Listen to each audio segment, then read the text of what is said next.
صاحبان فہم ارباب دانش السلام علیکم۔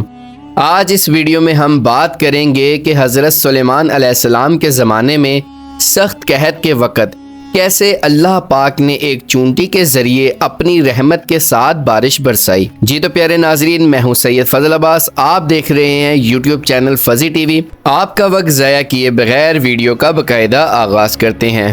حضرت سلیمان علیہ السلام کے زمانے میں بارش نہ برسنے کی وجہ سے شدید قسم کا قحط پڑ گیا تھا۔ لوگ مجبور ہو کر حضرت سلیمان علیہ السلام کی خدمت میں حاضر ہوئے اور قحط پڑنے کی شکایت کی اور ان سے درخواست کی کہ بارش برسنے کے لیے نماز استسقاء پڑھے۔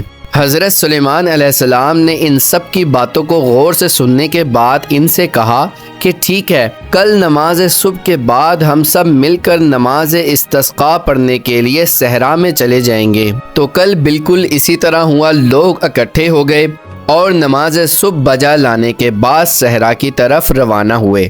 جیسے جیسے لوگ اکٹھے ہو رہے تھے، حضرت سلیمان علیہ السلام نے دیکھا کہ ایک چونٹی اپنے اگلے پاؤں آسمان کی جانب اٹھائے ہوئے کہہ رہی تھی۔ اصل میں چونٹی اپنے رب کے حضور دعا کر رہی تھی، اور وہ کیا دعا کر رہی تھی؟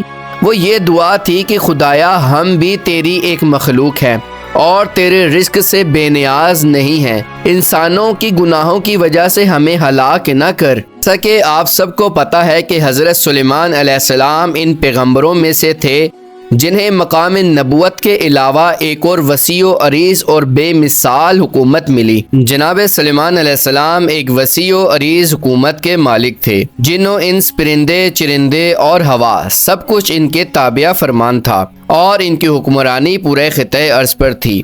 تو چلیے دوبارہ اسی واقعے کی طرف بڑھتے ہیں۔ جیسے ہی حضرت سلیمان علیہ السلام نے چونٹی کی وہ دعا سنی تو حضرت سلیمان علیہ السلام نے لوگوں کی طرف متوجہ ہو کر فرمایا، تم سب اپنے اپنے گھروں کو پلٹ جاؤ، خداوند متعال نے دوسرے مخلوق کے ذریعے تمہیں سیراب کر دیا ہے۔ تو ایسا ہی ہوا، لوگ اپنے اپنے گھروں کو لوٹ گئے۔ تو اس سال اس قدر بارش ہوئی کہ جس کی مثال نہیں ملتی۔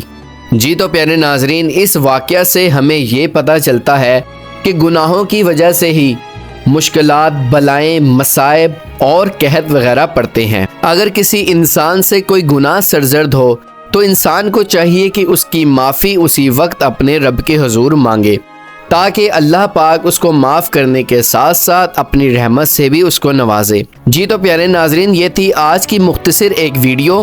آپ کو یہ ویڈیو کیسے لگی کمنٹ کر کے ضرور بتائیے گا۔